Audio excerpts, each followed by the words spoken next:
എന്തോ അന്ന് താരങ്ങളുടെ സംഘടന അത് വേണ്ട എന്നൊരഭിപ്രായം പറഞ്ഞു. മലയാള സിനിമയിലെ എൻ ബ്ലോക്ക് സംവിധായകരും എനിക്ക് തോന്നുന്നു കമൽ ഇപ്പുറത്തായിരുന്നു നിന്നിരുന്നത്. ബാക്കി എല്ലാവരും തന്നെ അപ്പുറത്തായിരുന്നു. മറ്റൊന്നുമല്ല, താരാധിഷ്ഠിതമാണല്ലോ നമ്മുടെ ഈ മേഖല, സിനിമാ മേഖല. അപ്പോൾ അതുകൊണ്ട് തന്നെ ആയിരിക്കും അവർ നിന്നത്. അപ്പോൾ പൃഥ്വിരാജ് അതല്ല, ഈ എഗ്രിമെൻറ്റ് വേണം എന്നുള്ളൊരു നിലപാടുകാരനായിരുന്നു. പല കാര്യത്തിലും പൃഥ്വിരാജ് എടുത്തിരിക്കുന്ന നിലപാട് അത്തരം ഒരു കൂട്ടത്തിൽ ചേർന്ന് അല്ലെ എന്തെങ്കിലും കാര്യം കാണാൻ വേണ്ടിയൊന്നും അങ്ങനെ ഒരു വാചകം അടിക്കുന്ന ആളല്ല പൃഥ്വിരാജ് എന്ന് എനിക്ക് തോന്നുന്നു. അതുകൊണ്ട് തന്നെ പൃഥ്വിരാജ് എഗ്രിമെൻറ്റ് വേണം എന്നുള്ള അഭിപ്രായക്കാരായിരുന്നു. അപ്പോൾ സിനിമാ സംഘടന അന്ന് ഈ ചേംബർ ശക്തമായിട്ട് നിലപാടെടുക്കുകയും അപ്പം എന്നോട് വന്ന് ചോദിച്ചപ്പോൾ ഞാൻ പറഞ്ഞു എൻ്റെ നിലപാട് ഇത് വേണം എന്നാണ്. എൻ്റെ വീട്ടിൽ വന്നതെന്ന് ചേംബർ പ്രസിഡൻറ്റും സിയാദ് കോക്കറെ അന്ന് ഇതാണ് ഇപ്പോഴത്തെ ചേംബറിൻ്റെ സെക്രട്ടറി ആയിരുന്ന ഇപ്പോൾ ട്രഷറർ ആയിരിക്കും സാഗാപ്പച്ചൻ ഒരു വലിയ നിര തന്നെ എൻ്റെ വീട്ടിൽ വന്നിട്ട് എന്നോട് ആവശ്യപ്പെടുകയായിരുന്നു. ഇവരെല്ലാം കൂടിയും സമരം ആയിട്ട് അമേരിക്കയ്ക്ക് പോകണു. സമരം പ്രഖ്യാപിച്ചിട്ടില്ല, പക്ഷേ ഷോ നടത്താൻ പോകണു. കംപ്ലീറ്റ് താരങ്ങളും എൻ ബ്ലോക്കിനെ തൂക്കിപ്പെറുക്കി അമേരിക്കയ്ക്ക് കൊണ്ടുപോകണു. അപ്പോൾ ഇവിടെ ഷൂട്ടിങ് നടക്കില്ല. വിനയൻ ഉദ്ദേശിച്ചാൽ ചിലപ്പോൾ ഒരു സിനിമ ചെയ്യാൻ പറ്റും. അന്ന് എനിക്ക് തോന്നി ഞാൻ കാശിയോ അങ്ങനെ ഏതോ സിനിമയുടെ പണിപ്പുരയിൽ എന്തോ നിൽക്കുന്ന സമയമാണ്. കാശി കഴിഞ്ഞു, ഊമപ്പണിൻ്റെ തമിഴോ എന്തോ ചെയ്യാനുള്ള സമയം. അപ്പോൾ ഇവർ പറയുന്നത് ഉടനെ അടുത്ത 2-3 ആഴ്ചയ്ക്ക് സിനിമ തുടങ്ങണം. അങ്ങനെ മലയാള സിനിമയുടെ ഷൂട്ടിംഗ് നിർത്തിവെച്ചുകൊണ്ട് ഒരു വിഭാഗം ആൾക്കാർ വെളിയിൽ പോകുന്നതിനോട് യോജിക്കാൻ പറ്റില്ല.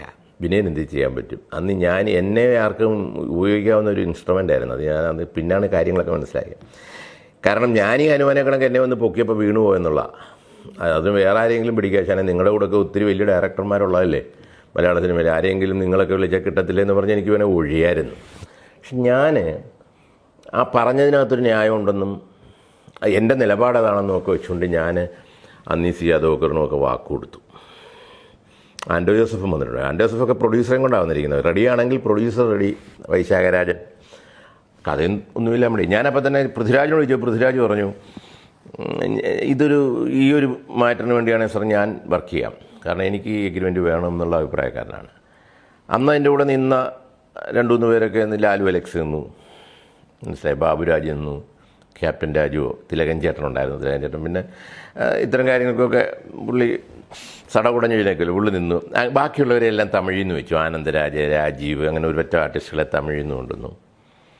അങ്ങനെയാണ് ഈ സമരത്തെ സത്യത്തിൽ പൊളിക്കാൻ വേണ്ടി ചെയ്തതാണ് സത്യം. അതിൻ്റെ വാശി എന്നോട് ഈ അമ്മയുടെ ആൾക്കാരാരെങ്കിലും തീർത്തെങ്കിൽ എനിക്ക് അവരോട് പരാതിയൊന്നുമില്ല. കാരണം അങ്ങനെ അമ്മാതിരി പണിയാണ് ഞാൻ ചെയ്തത്, മനസ്സിലായോ? ഞാൻ ഇവരെ എല്ലാം കൂട്ടിയിട്ട് സത്യം ചെയ്തു. അതൊക്കെ പിന്നെ ഒരു സംഘടനാ ഇഷ്യൂ ആയിട്ട് കണ്ടാൽ മതി. പൊളിറ്റിക്സിൽ നമ്മൾ അങ്ങനെയൊക്കെ ചെയ്യില്ലേ എന്ന് പറഞ്ഞാൽ എന്നെ കണ്ടാൽ മതി എന്ന് എൻ്റെ വിശ്വാസമല്ല. എനിക്ക് ആരോടും പേഴ്സണലായിട്ടൊരു ഇഷ്യൂ ഉണ്ടായിട്ടല്ല. അങ്ങനെ സത്യം ചെയ്തു. സത്യത്തോടുകൂടി ഇവരുടെ സമരം പൊളിഞ്ഞു പോയി. എഗ്രിമെൻ്റ് ഒപ്പിടാമെന്നവർ സമ്മതിച്ചു. ഇതൊരു ചരിത്ര സത്യമാണ് മലയാള സിനിമയിൽ. എത്ര പേരെ ഇതൊന്നും അറിയാം എന്ന് എനിക്കറിയില്ല. ഏതായാലും സീനിയർ ആൾക്കാർക്കൊക്കെ അറിയാം. ചിലപ്പോൾ ഇത് ചരിത്രത്തിൽ നിന്ന് മാറ്റാനും, നമ്മുടെ വേലായുധ പണിക്കരുടെ കഥ മാറ്റി വെച്ചാണ് ഇത് മാറ്റാനും നമ്മുടെ ആൾക്കാർ ശ്രമിക്കും. കാരണം ഇങ്ങനെ വിനയൻ ഷൈൻ ചെയ്യുന്നൊരു കഥയൊന്നും വേണ്ട എന്ന് വേണമെങ്കിൽ ശ്രമിച്ചേക്കാം. എങ്കിലും ഞാൻ പറയും ഇതായിരുന്നു സത്യം. അതിനു വേണ്ടിയാണെന്ന് പൃഥ്വിരാജിനെ അപ്പോൾ വിലക്കിയത്. ബാക്കി എല്ലാവരും മാപ്പ് പറഞ്ഞ് കയറിയും തോന്നുന്നു. ആരാട്ടൊക്കെ വാശിക്കൊക്കെ നിന്നു. ബാബുരാജൊക്കെ കുറച്ചൊക്കെ പിടിച്ചെന്ന് തോന്നുന്നു. എന്നാൽ ഇവരൊക്കെ അവസാനം വന്നിട്ട് തിലകൻ ചേട്ടൻ്റെ പിന്നെ മാപ്പൊന്നും കിട്ടത്തില്ലെന്ന് അവർക്കറിയാം. ബാക്കി എല്ലാവരും മാപ്പ് പറഞ്ഞു കയറി. പൃഥ്വിരാജ് കയറിയില്ല. അങ്ങനെയാണ് പൃഥ്വിരാജിനൊരു വിലക്ക് അന്ന് വന്നത്. ആ വിലക്ക് എന്താ പറയുക, മാറ്റിയതും ഞാനാണ്. അതായത് അത് കഴിഞ്ഞിട്ട് അത്ഭുതദ്വീപ് എന്നുള്ള ചിത്രം ചെയ്യുമ്പം പൃഥ്വിരാജിൻ്റെ വിലക്കിൻ്റെ സമയത്ത് ഞാൻ ഇപ്പോഴും ആലോചിക്കുന്നു. അതിൻ്റെ എഗ്രിമെൻറ്റ് ജഗദീഷിനെ കൊണ്ടൊക്കെ ഇടിക്കാനായിട്ട്. അതിനകത്ത് പക്രുവാണ് ചെറിയ പൊക്കം കുറഞ്ഞവരുടെ നായകനെങ്കിൽ ഇവർ 4 പേരുണ്ടായിരുന്നല്ലോ. അപ്പോൾ ഞാനിപ്പോഴും ആലോചിക്കും, ജഗദീഷേട്ടൻ്റെ അടുത്ത് ഞാനത് ഒപ്പിടിക്കാൻ ഞാൻ സിറ്റി ചെല്ലുമ്പം കൽപ്പനയുണ്ടായിരുന്നു അവിടെ. ജഗദീഷേട്ടൻ പറഞ്ഞു, പിന്നെ ഇതിനകത്ത് നായകൻ രാജു ആണെന്ന് കേൾക്കുന്നുണ്ട്, അങ്ങനോട് അഭിനയിക്കില്ലെന്ന് സംഘടന പറഞ്ഞിട്ടുണ്ട്, പ്രശ്നമാണെന്ന് പറഞ്ഞു. അപ്പോൾ ഞാൻ പറഞ്ഞു, നായകൻ പക്രു അല്ലേ? രാജുവിനെയൊന്നും നമ്മൾ ചിന്തിച്ചിട്ട് പോലില്ല എന്ന് പറഞ്ഞു.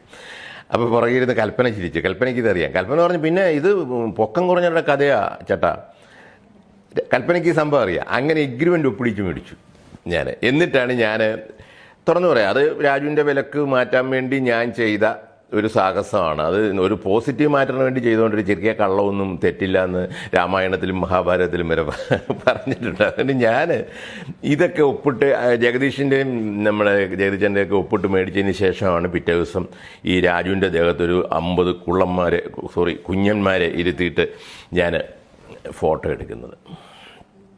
അത് പിറ്റേ ദിവസം പത്രത്തിൽ വന്നു. എനിക്ക് തോന്നുന്നു ജഗദീശൻ്റെ ഉള്ളിലും അറിയാമായിരുന്നു, എന്നോട് ചോദിച്ചെങ്കിലും അറിയാമായിരിക്കാം പുള്ളിക്ക്. അങ്ങനെ ഈ പടം വന്നതോടുകൂടിയാണ് സത്യത്തിൽ ഈ പൃഥ്വിരാജിൻ്റെ പേരിലുള്ള വിലക്ക് നീങ്ങി. അത് മല്ലി ചേച്ചി പരസ്യമായിട്ട് പ്രസംഗിച്ചിട്ടൊക്കെയാണ്. മല്ലി ചേച്ചിയുടെ ക്ലിപ്സൊക്കെ വന്നിട്ടുണ്ട് കാര്യത്തിൽ. അതെന്നെ സാർ ഇത് വലിയ കാര്യമാണെന്നൊക്കെ പറഞ്ഞ് മല്ലി ചേച്ചി പറഞ്ഞിട്ടുണ്ട്. ഇതൊന്നും ഒരു കാര്യമല്ല നമ്മുടെ. പക്ഷേ ഇൻഡസ്ട്രിയിൽ നമ്മൾ ജീവിക്കുമ്പോഴും നമുക്ക് ചില നിലപാടുകൾ മനസ്സിലായി. നമ്മളൊരു അടിമക്കണക്ക് നമുക്ക് ഒരു പടം കിട്ടിയാൽ എന്തും ഞാൻ ചെയ്യാം, അല്ലെങ്കിൽ ഗുരു അല്ലെങ്കിൽ ഒരു ഡേറ്റ് കിട്ടിയാൽ അങ്ങൻ്റെ ദൈവമാണെന്നൊന്നും പറയാനൊന്നും നമ്മൾ അങ്ങനെ നമുക്ക് എല്ലാവരോടും സ്നേഹമാണ്, ബഹുമാനമാണ്. പക്ഷെ നമുക്ക് ചില നിലപാടുകളുണ്ട്. അങ്ങനെയാണ് ഇപ്പോൾ ചിത്ര ചോദിച്ച ആ ഒരു സംശയത്തിന് മറുപടി ഞാൻ പറഞ്ഞതേ ഉള്ളൂ.